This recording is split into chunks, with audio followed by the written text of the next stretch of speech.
Buying at foreclosure sales is a tricky business. If you are interested in it, try to find an attorney who specializes in foreclosure and work with him or her. Foreclosure homes are typically sold through a public auction or through a real estate agent, in some cases. The process varies slightly depending on whether the foreclosure is judicial or non-judicial, as well as local laws. Here's a general overview of how foreclosure homes are sold. Follow your attorney advice, and your research on it is absolutely necessary to avoid risks. 1. Advantages and disadvantages of buying at a foreclosure auction.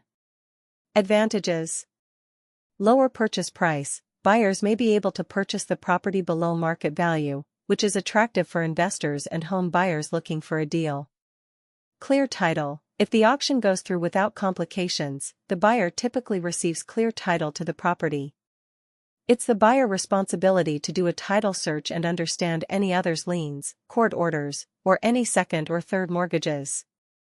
Disadvantages: property condition. Foreclosed homes are sold as is, which means they may have hidden issues such as structural damage, unpaid utilities, or unpaid property taxes or HOA fees if any.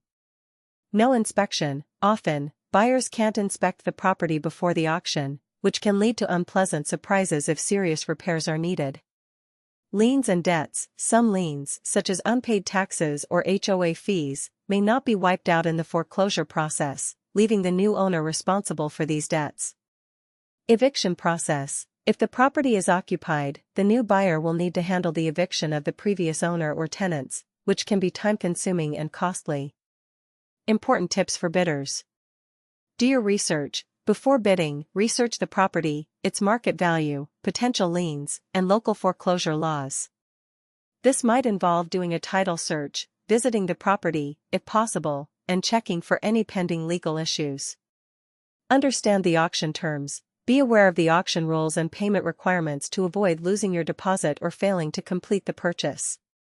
Have financing ready. Since most auctions require immediate or quick payment, ensure you have the funds or financing lined up in advance. Some states offer selling owners who are undergoing foreclosure a kind of redemption period. Check in your area. If it exists, it could mean the seller could come back later to stake a claim on the property. Talk to your real estate attorney for more details about it. Additionally, you may be required to give the current foreclosure owner-seller a rescission period, if you are buying in talks with an agreement, which is a different process which an attorney can explain as suggested above. 2. Pre-auction process.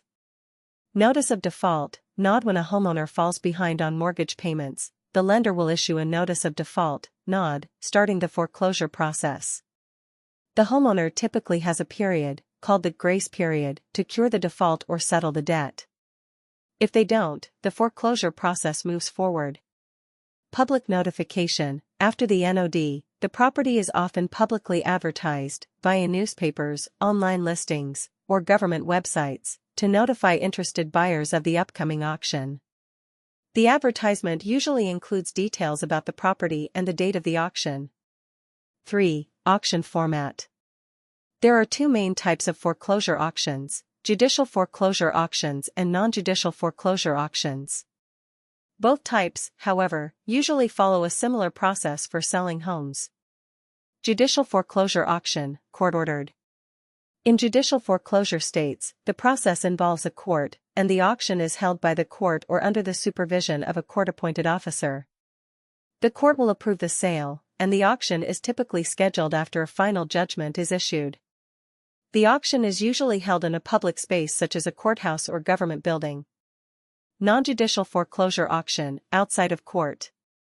In non-judicial foreclosure states, the foreclosure is handled outside of the courts, often by a trustee. The auction is typically held on the steps of a county courthouse, a government building, or another public venue. This type of auction can be quicker and does not require judicial involvement. 4. The auction process. Date and time. The auction is scheduled, and potential bidders are informed of the date, time, and location. Auctions usually take place on a set date and may only last for a short time, so it's important to show up early. Starting bid. The auction typically starts with an opening bid, which is often set at the amount owed on the mortgage or the amount of debt owed to the lender. This is typically the lender's minimum bid, which may include the remaining mortgage balance, late fees, taxes, and other costs. Bidding: interested buyers place bids to purchase the property. The highest bidder at the auction wins the property. The buyer must usually pay the full bid amount, or a substantial deposit, immediately after the auction, often on the same day. Payment method: payment terms can vary, but the buyer may need to pay via cashier's check or another form of certified payment. Some auctions require a deposit before the auction to show seriousness. Your offer, however, usually must be in the form of cash, so you will have to work out financing in advance. 5. Post-auction process. Winning bidder: once the auction is completed, the winning bidder typically receives a certificate of sale or a sheriff's deed, in judicial foreclosures. This document allows the buyer to take possession of the property. Transfer of title: the buyer will receive the property title once the full payment has been processed and any redemption period, if applicable, has passed. Eviction: if the property is occupied by the former owner or tenants, the new owner may need to go through a formal eviction process, which varies by state. Some states provide protections for tenants, so it may take time to evict them. 6. Types of foreclosure auctions.